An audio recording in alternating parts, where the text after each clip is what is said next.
Saat ini saya akan membahas PLTA bagian keempat ya. Sudah sampai ke bagian keempat.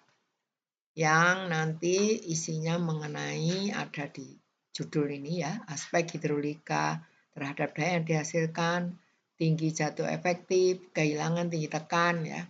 Itu merupakan satuan-satuan untuk perencanaan PLTA. Oke.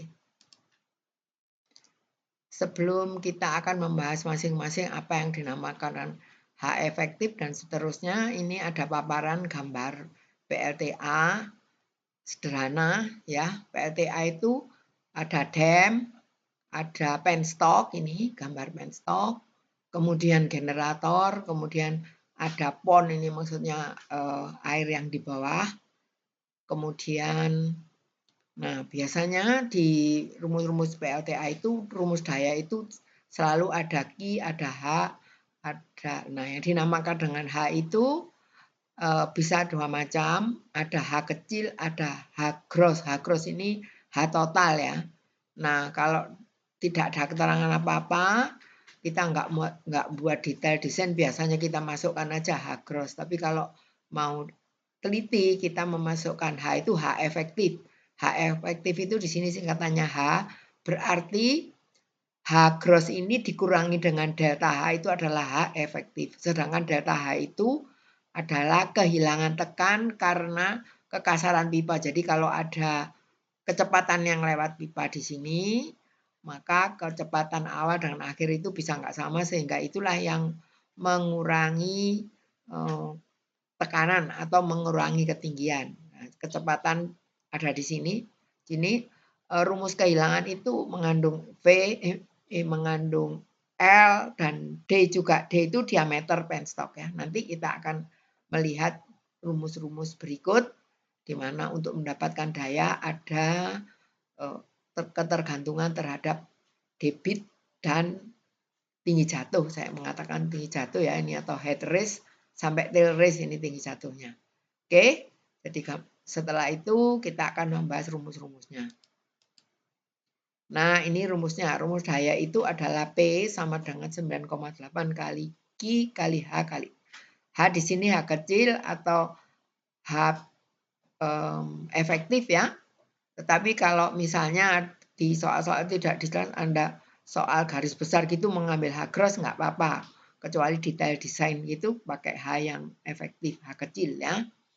9,8 ini adalah gravitasi dalam meter per detik kuadrat, Q itu debit, meter kubik per detik, sedangkan H adalah tinggi jatuh efektif yang dari H gross dikurangi kehilangan tinggi tekan. E adalah efisiensi turbin. H gross adalah tinggi jatuh total atau selisih tinggi muka air hulu dan hilir dam. Sedangkan delta H pakai rumus ini, F kali L per D kali V kuadrat per 2G. Ini ketemunya dalam meter. Sedangkan F adalah koefisien geser pipa penstock. Jadi di dalam pipa itu ada geseran, biasanya besaran geseran itu tergantung pada bahannya. Ada tabel-tabel yang ini kalau pipa ini maka F-nya sekian ya, tinggal masukkan di rumus ini. Sedangkan L adalah panjang pipa penstock, panjang pipa penstock pengalir tersebut panjang berapa. D adalah diameter pipa. V adalah kecepatan air pada pipa tersebut dalam meter per detik. G adalah 9,8 meter per detik kuadrat, sama dengan di sini tadi. Sebetulnya ini bisa juga G kali Q untuk daya. Oke, ini secara garis besar kita sudah bisa merencanakan turbin ataupun dam yang diperlukan, ketinggiannya berapa. Oke. Sebelum itu ya tentunya ada studi pendukung ya, seperti PLTA-nya mau dipasang di mana, kemudian tinggi waduknya gimana, muka air. Nah, itu selanjutnya kita akan membahasnya. Lanjut. Ini kemarin pada kuliah 3 soal nomor 3, ini soal nomor 4. Sebetulnya soal nomor 4 ini adalah sambungan dari soal nomor 3 yang pada kuliah ketiga. Gambar 31 ini sama dengan soal nomor 3, pengembangan PLTA yang akan melayani kota Portage. Ini terdapat termal dan 2 lokasi pengembangan PLTA dan waduk. Kemudian data debit sungai pada tabel 21 kita sudah pernah melihat, nanti kita lihat lagi sebentar. Kemudian bila tidak dibangun waduk, jadi PLTA-nya tergantung pada debit sungai, maka ini tentukan kapasitas PLTA maksimum pada pembebanan tahun 80 yang diperkirakan 2 kali beban tahun 70. Yang soal nomor 3 kemarin beban tahun 70 yang ditanya ya, bukan 80. Yang sekarang beban tahun 80 di mana besarnya itu 2 kali beban tahun 70. Debitnya sama, yaitu dicari debit terkecil mingguan, yaitu 90% dari debit bulanan, debit hariannya 80% dari debit bulanan. Hitung pula total produksi energinya. Ini yang soal nomor 4A. Sedangkan B, hitung total produksi energi soal seperti Pak 4A ini, tapi dengan pembebanan tahun 70 dan 80 bila debit seperti pada tahun 61. Jadi ada debit lapangan tahun 61, kita akan sudah merencanakan besaran daya untuk tahun 70 dan untuk tahun 80 ya. Yang tahun 70 itu di soal nomor 3 yang lalu, sedangkan yang ini dari soal nomor 4A ini. Oke. Nah, yang C, tentukanlah volume waduk mingguan pada bulan Januari tahun 61 untuk soal nomor 4B ini. Luas permukaan waduk 3.000 hektar. Nah, ini udah diketahui ya. Kemudian buat hidrograf elevasi waduk pada minggu tersebut. Nah, nanti pada soal-soal yang akan saya berikan Anda untuk UTS juga persis seperti ini. Nanti ada soal yang terakhir. Jadi juga buat hidrograf elevasi waduk juga. Nah, waduknya itu nanti dari pengukuran rumah masing-masing. Jadi buat waduk kecil, buat mini hidro gitu ya. Oke. Itu nanti ada soal pada kuliah terakhir ini untuk bahan sebagai soal UTS. Lanjut, jadi kita akan menyelesaikan nomor 4A, B, dan C. Ini tabel 21 data debit rata-rata yang diambil yang terkecil, yaitu pada tahun 53 besarannya 28. Udah saya kasih. Mana ini yang sebagai dasar debit yang terkecil. Kemudian ini adalah percentage curve yang saya besarkan, yang lalu itu 0 sampai 100% ya. Yang ini saya ambil 0 sampai 4,5%, yang ke atasnya 20%. Kemudian lanjut. Nah, ini jawaban nomor 4A. Pembebanan tahun 80 itu 2 kali tahun 70.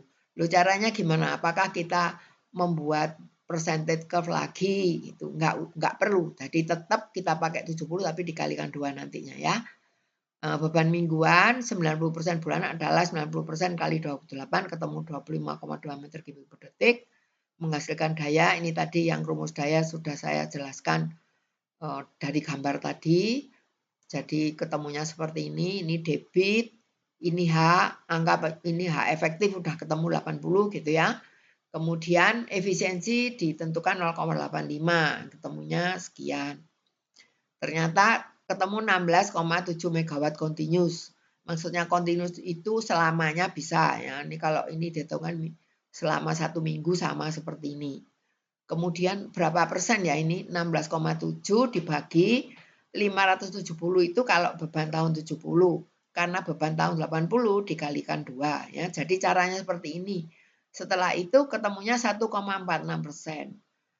Jadi gambar 3 tadi, gambar persentage curve itu kita lihat bahwa kalau 13% peak itu sama dengan 13% kali 2000. 1,46% hubungannya dengan 13%, itu dari yang gambar peak percentage curve tadi. Nah, ini karena 2 kali, jadi yang optimum yang besar yang yang tahun 70 itu 1000, karena tahun 80 2 kali lipat ini 2000. Jadi 13% kali 2000 ketemunya 260. 260 megawatt. Bila kita ingin membangkitkan 260 megawatt perlu debit berapa? Ini dibutuhkan debit 260.000 kilowatt yang dijadikan kilowatt dibagi dengan 666 ini adalah perkalian 9,8 kali 80 kali 0,85 ya. ketemunya 390 meter kubik per detik. Jadi ini nanti sebagai debit pembangkit kalau misalnya PLTA ini ditugasi di puncak ya. Nah, kalau energinya berapa per tahun ya gampang. Ini tadi kan cuman 1,46% ya, dikalikan 570 kali hari kali jam ketemunya ini. Jadi kalau kita membangun PIN yang 16,7 megawatt continuous itu akan menghasilkan 72.900 kWh selama setahun. Ini kalau beban mingguan. Sekarang beban terendah yaitu beban harian 80% bulanan, kita hitung sama seperti tadi caranya, yang akhirnya pada penentuan percentage curve mendapat 1,3%. Ini apa kok identik dengan 12% peak, yaitu 12% kali 2000, ketemunya adalah 240 megawatt. Diulangi yang sama, 240.000 dibagi 666, ketemunya 360. Jadi debit membangkit untuk debit terendah ini adalah 360, beda sedikit dengan yang itu ya. Energi per tahunnya 1,3% kali 570 dan seterusnya. Ketemunya 64.900 kWh. Inilah jawaban yang 4A. Berikut yang 4B. Ini kita akan sudah mempunyai PLTA dengan debit pembangkitnya. Masih ingat kita kembali ke nomor 3 yang lalu, kuliah ketiga itu ketemu debitnya itu 255 ya. Debit pembangkitnya 255. Nah, sekarang caranya gimana? Kalau kita akan menghitung energi yang lewat turbin tapi datanya adalah tahun 61. Sehingga debit pada tahun 61 itu kita plot ya. Bulan Januari 77 meter kubik per detik, Februari 60, Maret 86, April 179, Mei sebetulnya bukan 255 tetapi lebih besar dari 255. Yang lebih besar 255 ditulis 255 karena turbinya kan dibangun debit pembangkitnya 255. Jadi kalau ada debit yang lebih besar 255, dia tidak bisa memutar, bukan tidak bisa memutar, nggak cukup, misalnya mulut gitu nggak cukup, cukupnya cuma 255 meter kubik per detik. Jadi sisanya dibuang di spillway ya. Jadi setiap debit yang lebih besar 255 dipasang di sini 255. Oke. Jadi ini terus ternyata bulan Mei, Juni, Juli, Agustus itu debitnya lebih besar 255. Silakan nanti dicek di data debit tahun 61 ya. Kemudian September 226 ya, jadi di bawah 255 ya dipasang aja 226. Oktober lagi 255. Kenapa? Karena di Oktober lebih besar 255. November 231, Desember 91. Oke. Jadi debit yang lewat turbin itu kita tulis di sini semua, kemudian kita jumlah. Totalnya selama setahun itu 2225. Kalau gitu produksi energi dengan beban tahun 70 di sini 2225 kali 666 tadi dari tinggi jatuh dan efisiensi sama pada G tadi dikalikan ketemunya 666, kemudian kali 24 itu jam, kemudian 30,5 ini adalah hari rata-rata. Jadi tadi kan yang dijumlah bulanan sehingga nyarinya juga bulanan. Berapakah produksi energi setahun? Berarti ada bulanan tadi dikalikan 24 jam kali 1 bulannya. Totalnya adalah 1.084.714 megawatt hour ya. Nah, sekarang yang beban tahun 80. Beban tahun 80 tadi debit pembangkitnya ketemunya adalah ini 360 ya, yang diambil yang kecil 360. Tadi kita sudah ngitung, diambil yang 360. Jadi debit tahun 61 dipasang lagi di sini. 77 tetap sama, 60 karena lebih kecil dari 360 ya. 179 juga lebih kecil. Nah, pada bulan Mei lebih besar dari 360 ya, kalau gitu dipasang 360 sini 360 terus bulan Agustus 277. Kalau dengan beban tahun 70 dengan perencanaan debit sebelumnya pasang 255 karena lebih besar ya 277. Tapi kalau di sini dipasang 277 karena sudah lebih kecil dari 360. Yang ini juga 226 lebih kecil dan seterusnya. Setelah itu kita jumlah dengan cara yang sama 259 kali 666 ini dikalikan 24 jam kali 30,5 menghasilkan 1,267 juta megawatt jam. Inilah bila kita pakai babat 80. Oke, ini jawaban 4B. Lanjut. Sekarang yang 4C. Karena disuruh membuat pada salah satu minggu, ya ini dipilih misalnya minggu pertama bulan Januari itu debitnya sama 77. Ini diumpamakan diambil salah satu seperti itu. Kemudian kita mengatur outflow-nya. Outflow-nya ini kita mengatur supaya storage-nya ini cukup ya. Jadi ini bisa terserah kita, yang penting cukup, nah tidak ada negatif ya. Kalau data boleh negatif, di storage ini yang penting selalu ada. Nah sekarang pada awal dianggap 77 ya. Ini sudah di 77 meter kubik per detik selama, kalau ini Senin, Selasa, ini mingguan, selama 1 hari sama segitu ya. Berarti 77 meter kubik atau 77 MW continuous gitu ya kalau pakai megawatt. Tapi kalau debit ya key continuous gitu ya. Oke. Nah, sekarang pada awal bulan itu 77. Ini ada storage ini adalah debit dikalikan waktu, ini ketemu dijadikan satuannya meter kubik untuk mudahnya karena nanti diterjemahkan ke elevasi ini. Nah, pada awal hari Senin 77. Kemudian kita mengeluarkan 2024. Ya, jadi outflow-nya kita keluarkan 2024 sehingga 77 dikurangi 2024 di storage-nya tinggal 54,6 ya. Jadi delta storage itu maksudnya selisihnya. Kemudian di storage sekian pada awalnya tadi 77, jadi 77 ditambah 54,6 ketemunya ini. Seterusnya seperti itu hari Selasa gitu. Ini operasinya harian ya. Jadi selama sehari gitu. Ini terus juga setelah outflow sekian, inflow sekian, outflow sekian, maka sisanya ini. Ini tadinya sudah 1316 ditambah. Jadi terus ya silang-silang. Yang penting di storage ini tidak nol dan tidak negatif, nggak boleh itu ya. Nah, setelah kita mengatur seperti itu, storage-nya meter kubik itu adalah 77 dikaliin waktu 1 hari ketemunya ini. Nah, dengan storage sekian, berapakah elevasinya? Tadi diketahui bahwa permukaannya kan 3.000 hektar ya. 3.000 hektar tadi, kalau dijadikan meter, 3 juta ya.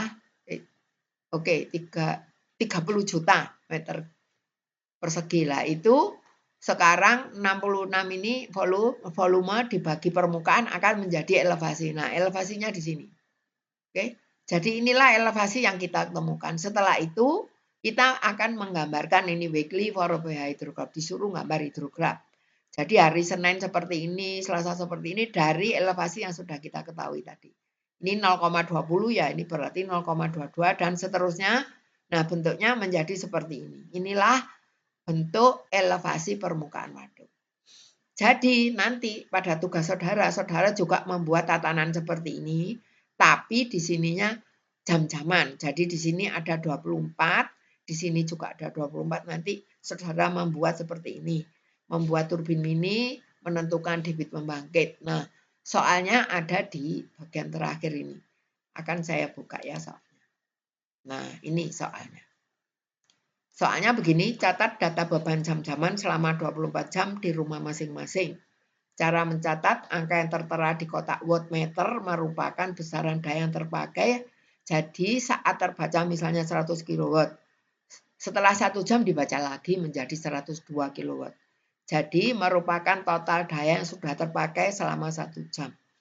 Jadi dengan mengurangi bacaan daya tersebut, 102 dikurangi 1 ketemu 2, itulah yang terpakai dalam 1 jam. Jadi selama 24 jam maka akan didapat data sebanyak 24. Sehingga Anda harus mendapatkan itu. Tapi misalnya begini, Anda terus 24 jam di situ kan tidak bisa. Anda bisa misalnya sekarang 4 jam, besok 5 jam, tapi harus terusannya. Kalau sekarang mulai jam 1 sampai jam 4, nanti hari berikutnya ya jam 5 dan seterusnya. Sehingga Anda mendapatkan data sebanyak 24 jam. Oke. Setelah itu saudara harus ada mencari load factor harian, daya maksimum, duration curve, semua ada di perkuliahan yang sudah saya berikan. Peak percentage curve dan energi dalam 1 hari itu berapa. Kemudian saudara juga harus menentukan daya terpasang, maksudnya ini ya, bila dibangun PLTA ini untuk masing-masing rumah. Untuk membangun daya ini harus diketahui ki pembangkit. Ki pembangkit caranya mencari seperti soal nomor 4 tadi, kalau ditaruh di puncak berapa ya. Saudara harus membuat seperti itu. Kemudian grafik elevasi waduk selama. Jadi membuat waduk yang mencukupi listrik di rumah saudara. Waduknya kecil ya, misalnya dalamnya cuma 2 meter, luasnya 50 meter, sesuaikan. Mungkin kinya kalau meter kubik per detik lebih kebesaran kali bisa diterjemahkan dalam liter per detik. Karena rumah saudara barangkali cuma 1000 watt gitu ya. Kalau diterjemahkan menjadi P 1000 watt, dikembalikan Q dapat paling ya liter per detik gitu ya. Nah, karena masih ada waktu, silakan Anda dalam membuat tugas itu dicoba jauh sebelumnya ya. Jadi bisa langsung mencoba, kalau ada apa-apa bisa ditanyakan di perkuliahan selanjutnya. Oke? Untuk menghasilkan daya perlu menentukan debit pembangkit, tinggi jatuh, volume waduk, dan elevasinya. Data pendukung perkirakan agar sesuai dengan perencanaan daya turbin. Oke, jadi bebas Anda mencari daya pendukung asal bisa merencanakan. Oke, jadi kuliah keempat atau bagian 4 itu saya akhiri. Mudah-mudahan semuanya dapat diterima dengan baik. Terima kasih.